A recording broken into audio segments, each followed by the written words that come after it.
преднамеренная террористическая атака на самолет Ил-76. Це може бути умисними діями Росії, спрямованими на загрозу життю та безпеці ув'язнених.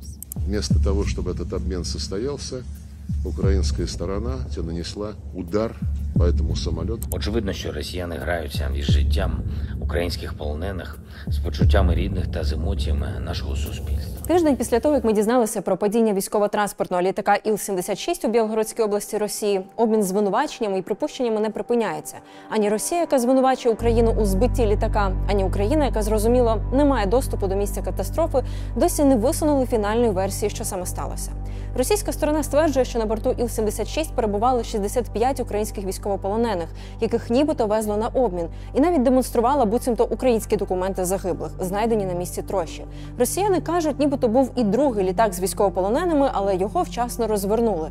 У Головному управлінні розвідки Міноборони України кажуть, обмін справді готувався, але підтверджень, що полонені були саме на цьому борту, немає. Як саме, чим і з чиєї території було збито літак? Чому Росія не надає підтвердження кількості загиблих? Що з бортовими самописцями? У цій історії поки надто багато білих плям, щоб дати відповіді на ці питання. Але на одне ми таки спробували пошукати пояснення. Одразу ж після авіатрощі українська сторона, розуміючи, що доступу на російську територію не отримає, звернулася по допомогу до міжнародної спільноти. Уповноважений Верховної Ради із прав людини Дмитро Лубінець обіцяв просити про допомогу в ООН і Міжнародного комітету Червоного Хреста, а президент Зеленський наголошував, що потрібне неупереджене міжнародне розслідування. УГУРу озвучували певні припущення щодо того, навіщо Росія зараз поширює версію про загиблих військовополонених, однак так само закликали до розслідування.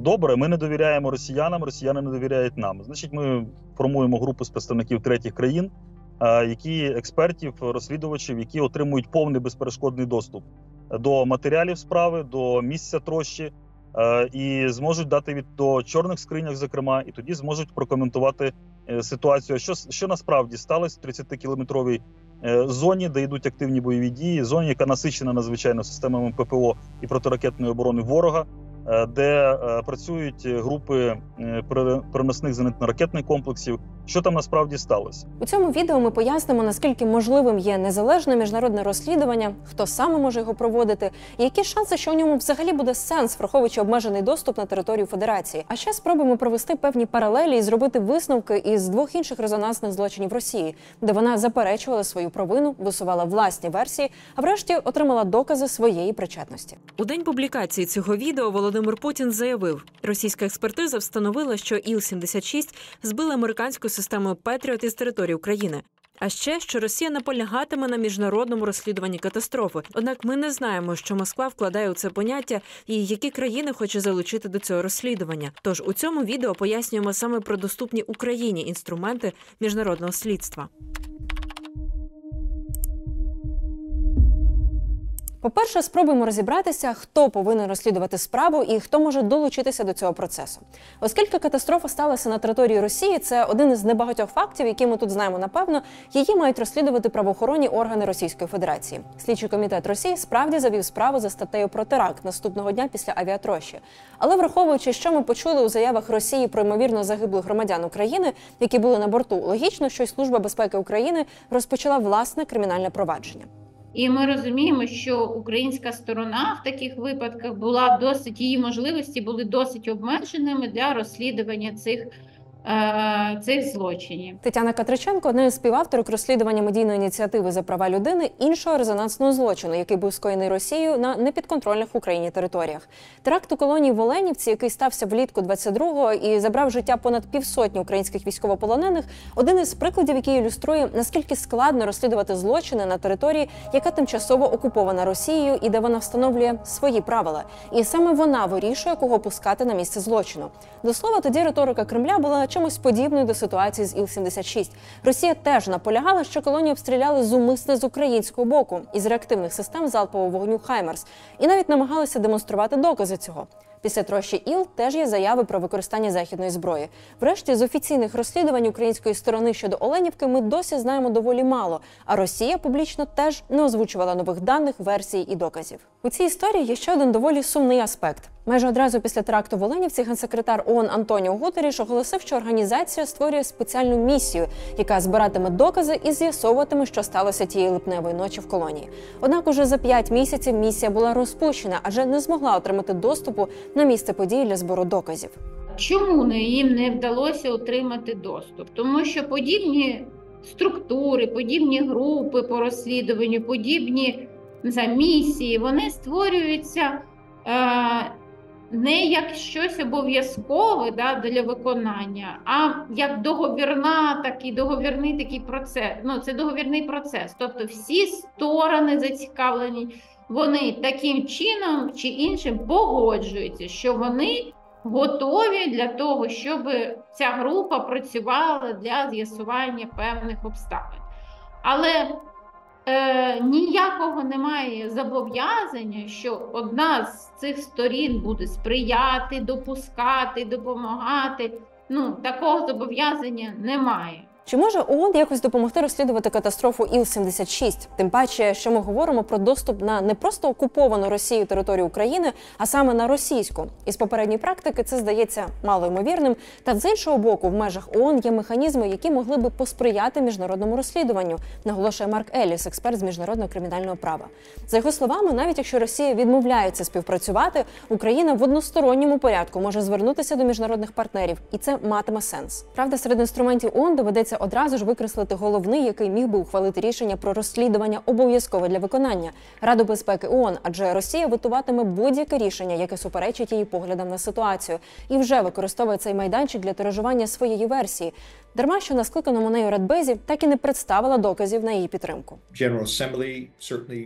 Генеральна асамблея ООН безумовно могла б ухвалити рекомендацію, резолюцію для створення міжнародної слідчої групи.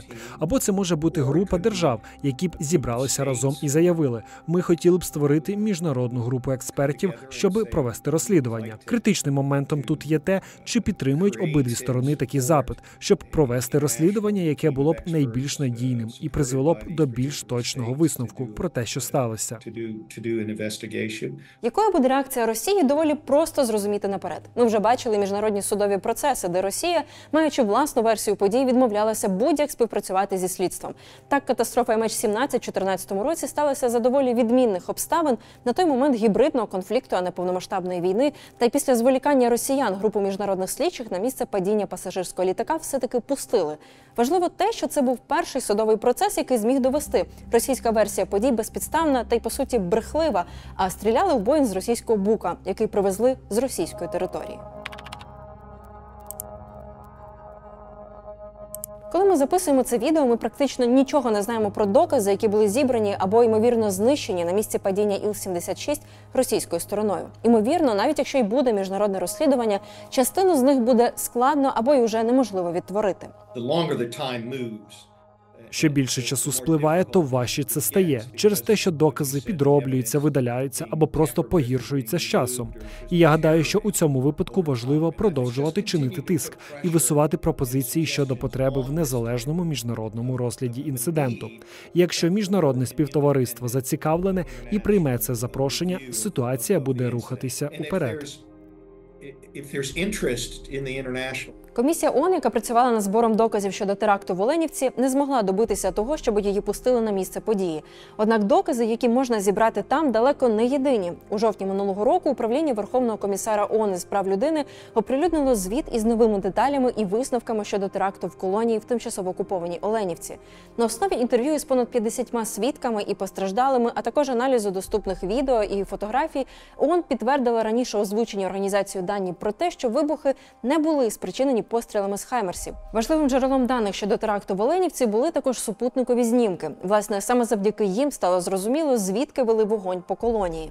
Просто у випадку з Оленівкою є свідки цієї події, тобто вони є і звільнені, є і люди, які перебували на території колонії, і вони бачили, як це відбувалося, як там підтасовувалися факти, як ви говорите, і їх можуть опитувати правоохоронні органи. Ну, наразі, принаймні, на сьогоднішній день, свідків, які можуть говорити, що могло статися, чи був другий літак, ми не дізнаємось, поки не буде людей, які летіли, можливо, в другому літаку. У справі MH17 перші супутникові знімки, які доводили, що Боїнг збили з російського боку, оприлюднили Сполучені Штати. Однак у випадку з Іл-76 вони ситуацію коментують вкрай обережно і кажуть, що наразі замало даних, аби робити припущення. Ще одним джерелом інформації можуть бути перехоплені розмови, які допоможуть встановити, що сталося з літаком, деталі про його політ і присутніх на борту. У справі про збиття малайзійського Боїнга перехоплені переговори бойовиків так званої ДНР і тих, хто давав їм завдання, виявилися дуже помічними для слідства. Неодноразово були заслухані в суді. Чи будуть вони і у цій справі, поки сказати складно. Невизначеність щодо того, хто був на борту, як усе сталося, та чи були там цивільні особи, чи були там військовослужбовці. Це, на мій погляд, те, що потребує, зокрема, й інтересу для з'ясування, прагнення до висновку щодо того, що саме сталося. І якби принаймні обидві сторони вимагали такого розслідування, це було б дуже просто. І я думаю, що міжнародне співтовариство це зробило б. Якщо тільки одна сторона прагне такого міжнародного розслідування, наприклад, Україна, яка робить такий запит, усе складніше. Це відео, мабуть, чи не найскладніша для нас спроба пояснити, чи можливе міжнародне розслідування катастрофи, про яку ми знаємо надзвичайно мало, але яка є важливою ілюстрацією того, як в умовах війни, що триває, складно шукати правду, коли одна зі сторін блокує ці спроби і до того ж намагається маніпулювати вкрай чутливими питаннями. Чи вірите у те, що міжнародні зусилля допоможуть з'ясувати обставини катастрофи? Діліться своїми думками у коментарях. І щоб не пропустити оновлень щодо падіння Іл-76, підпишіться на YouTube-канал Суспільне новини.